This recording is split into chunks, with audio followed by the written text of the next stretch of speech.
Welcome back. Well, North Dakota State and South Dakota State, Brad, have become very good rivals in the Summit League, especially in men's basketball right now, because they're both very good right now. Yeah, excellent programs being built there on the men's side. And they've been longtime rivals over the years, competing in what was the old North Central Conference. But now that these teams are at the top of the Summit League, top in RPI, they're both top 60 teams in the RPI rankings. Seeing a great rivalry really blossom here. And a good game in Brookings on Saturday. Here are the Jacks and the Bison.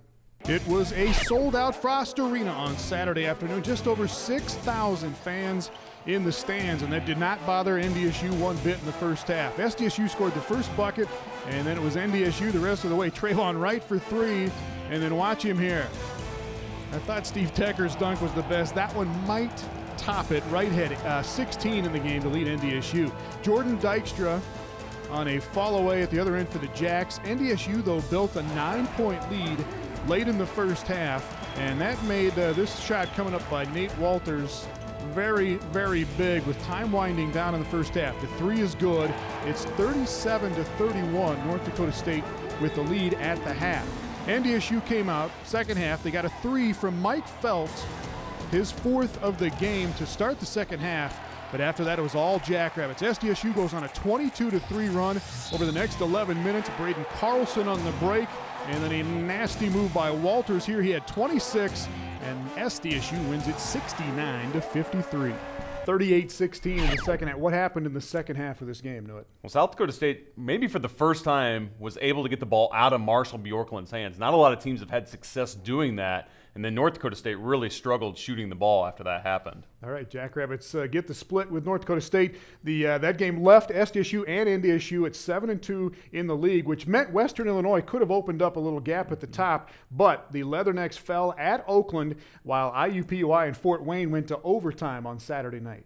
Back at the O Arena on Saturday night, Oakland and Western Illinois. Jack Haupt will hit three for the Leathernecks. Western Illinois actually made more threes in the game than Oakland did, but Travis Bader, he's a long-distance operator. Don't be going in there against Terrell Parks like that. Back outside. Bader, though, is going to knock that down. He made 5 more threes in this one after making 11 on Thursday night. When he would miss, Corey Petros would rebound. Out to Bader. Bader in the last 2 games, 16 of 29 on three-pointers in the last 2. Terrell Parks with a tip in for Western. He had 13 points and 12 rebounds. And Oakland up by 3 late. Bader is going to get 3 more. He had 26 points in this one. And Oakland wins 67-60. In Fort Wayne, meanwhile, Saturday night, the Dons and the Jags. Joe Edwards, a 3-ball here to put Fort Wayne up by 15 with just under 12 minutes to play in the game. It would get much closer. IUPUI's Greg Rice will get a lay-in to cut the lead to 1 off the feed here from Mitchell Patton with just under 3 minutes to play. It's a 1-point Fort Wayne lead. Game tied, winding down in regulation. Frank Gaines to Mario Hines for the win, but he gets it blocked, and it goes to overtime. And we go to the final 7 seconds of overtime. Joe Edwards at the line. Gets 1 free throw, misses the second, but he gets the rebound, gets it to Gaines, who draws the foul.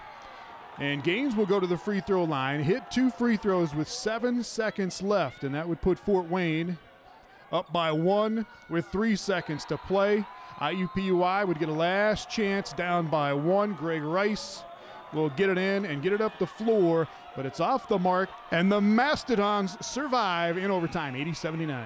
All right, that win for Oakland was number 500 in the coaching career for Greg Campy at Oakland, so congrats to him. Meanwhile, Frank Gaines needs just 151 more points to break the all-time scoring record at Fort Wayne. Here is more on one of the Summit League's all-time best.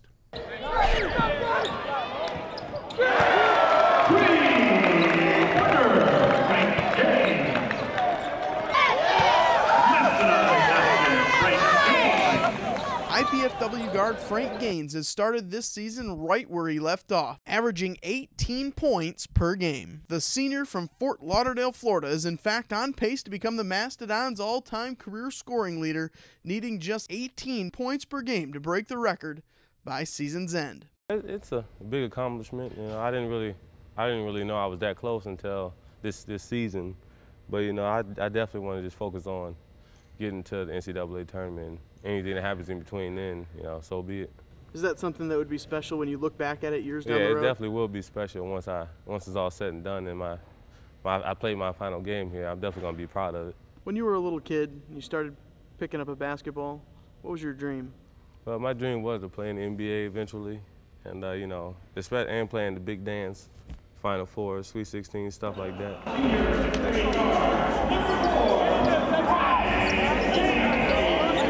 It would mean the world to me, and everyone just gotta stay focused, and all our dreams will come true if we stay focused.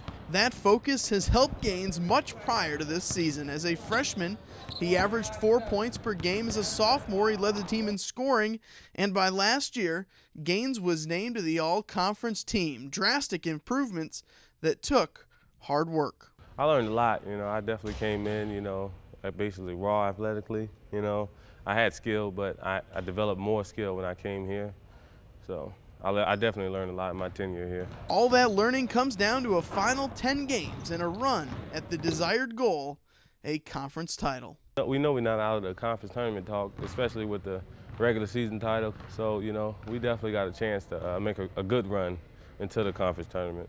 Well, Tom, some great accomplishments for Frank Gaines, especially when you consider he hasn't had a lot of scores to go around him in his years at IPFW. He's really had to carry the load through the years. All right, he and the Dons are 3-6 as we take a look at the standings with Western Illinois, North Dakota State, and South Dakota State, all with those 2 losses. And we are back with women's hoops after this.